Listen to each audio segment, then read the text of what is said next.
First, I want to talk about GQ has, and we all love lists, don't we? Especially Tim Russert. Power list. We're talking about the 50 most powerful people in Washington, D.C. Tim Russert comes in at 14. Impressive. He's the only media guy on the list.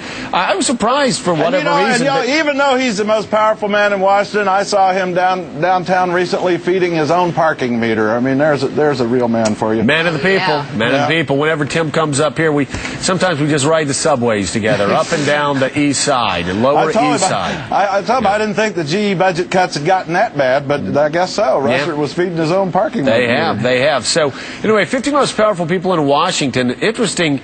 Number one, Condoleezza Rice. Number two, Harry Reid. I mean, I wouldn't put Harry Reid as like in the top 50, but who do you think's the most powerful person in Washington, D.C.? Have you seen this list?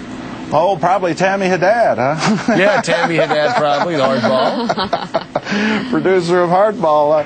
Russert's been, I think, on the list before, and I don't quarrel with that. I mean, I don't think Russert would probably not. I mean, he doesn't want to try to be a player in politics, but in terms of somebody in the media, I don't think there's anybody much close to him. Among lawmakers on Capitol Hill, I think old Mitch McConnell is still pretty powerful, even though he's a minority leader. I'm going to be watching what he has to do in September about this surge and this Petraeus report and everything. I think he's going to have a lot of sway on whether Republicans defect or not. Well, Craig, it's very interesting. Harry Reid has just not been able to get anything done. He's the number 2 guy on the list, and I understand why he'd be the number 2 guy on the list.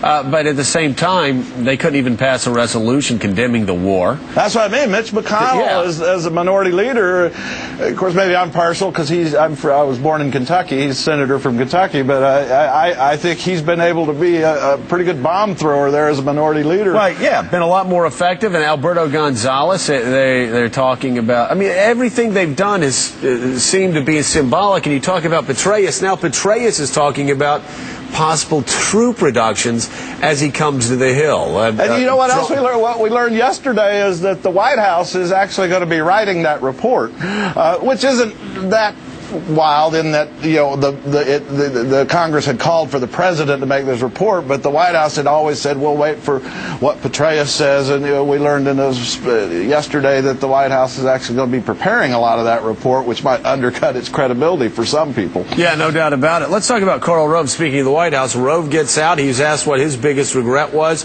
He said actually being MC Rove at the White House Correspondents' Dinner. What kind of impact do you think Rove's departure is going to have on the White House and politics? As bad as that was, I mean, I think it's interesting that Iraq, immigration reform, Social Security reform, none of those things rose to the level of regrets for Karl Rove. It seems like they might compete with playing MC Rove.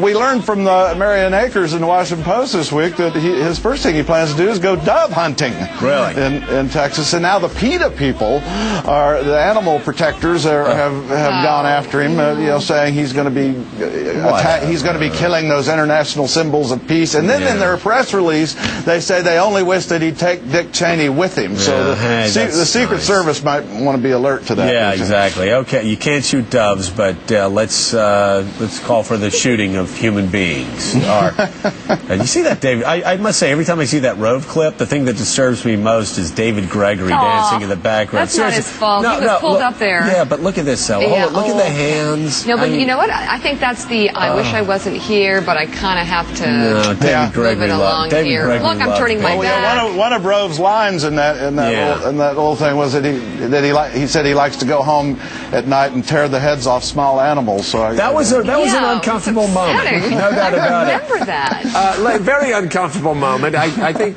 Rove thought he was being funny. He was not. Hilarious. Let's talk about what happened yesterday. We got news that the White House was now going to start focusing on Iran. In fact, their elite fighting force calling it a terror group. What type of implications does that have? Not only on international relations, but also on the race in 2008. We talked about Iran so much back in your 9 o'clock show with Pat Buchanan. We saw this coming, months ago. They just keep ratcheting it up. But, there's probably a contrary interpretation to this, which is this might be a step, calling the Revolutionary Guard terrorists, a step short of war making. And it has been said that this might be an effort by Condi Rice and the State Department to try to do something before Dick Cheney and his crowd convinced the president to do something military.